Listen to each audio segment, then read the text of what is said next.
Water. Cell service. Barely. I escaped to a writer's retreat in Morocco, hoping to finally finish my novel. But my mind was a mess. Back home in the US, I'd had a huge fight with my partner, and he wanted me to move out of the farmhouse we'd shared for the past 14 years.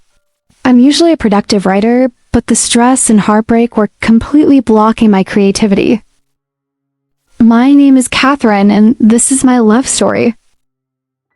The retreat also had other guests, including Lily Kemp, a much younger writer whose debut novel was a huge hit.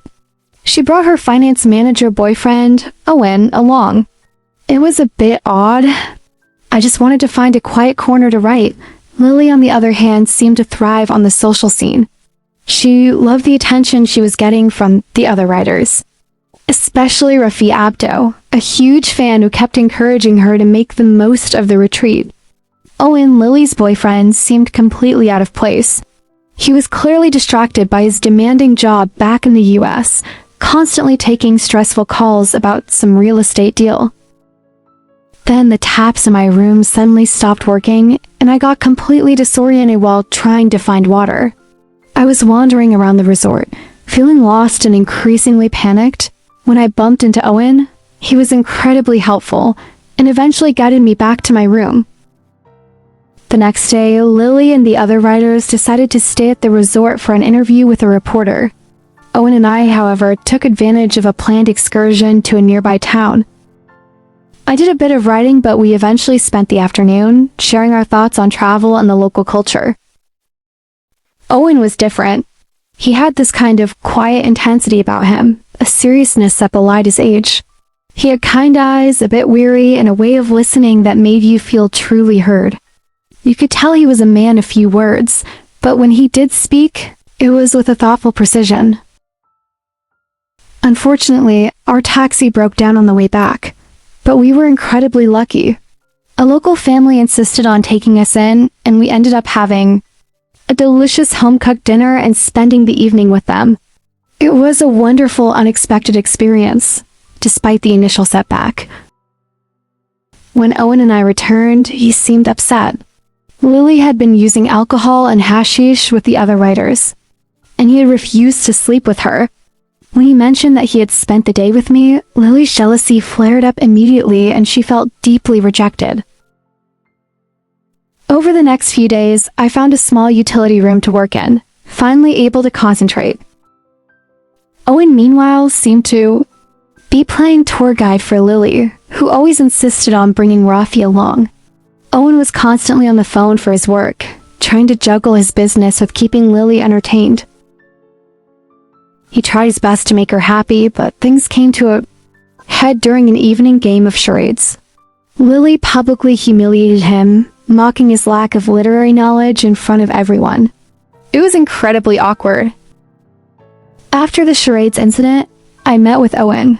I tried to cheer him up by reminding him of his past sporting achievements and acknowledging how demanding his job must be.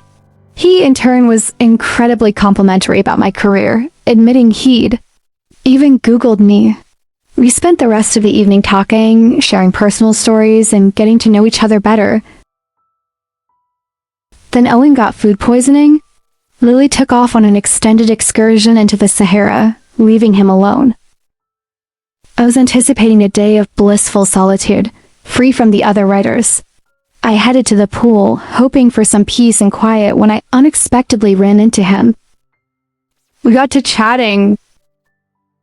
I told him about my own struggles, how my partner wanted to break up because he finds me unbearable when I'm writing. Owen was incredibly supportive.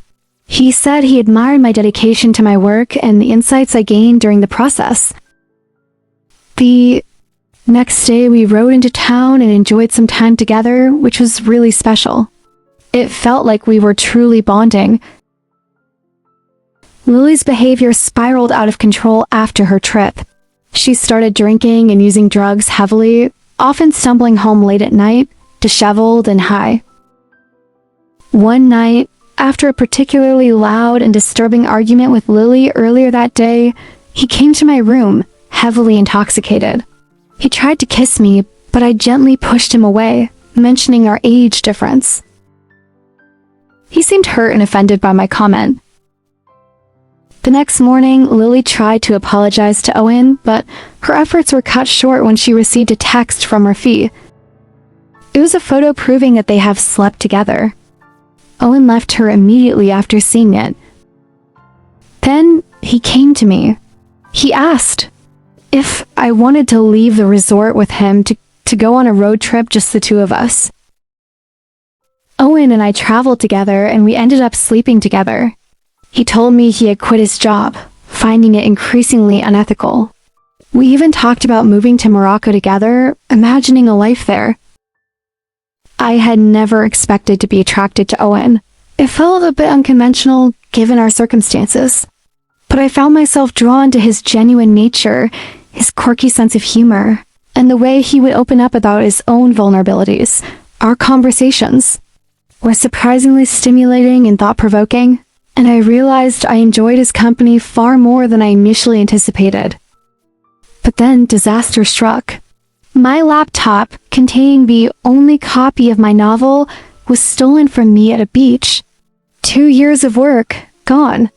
I was devastated and furious with myself for being so careless. I couldn't be comforted by Owen, and I called him a distraction. I left him immediately and flew back to New York. Some months later, I finished another novel. It was published the following summer to critical acclaim. By chance, I ran into Owen at a downtown bar. He was with some friends, but he greeted me warmly before leaving. I couldn't let him go.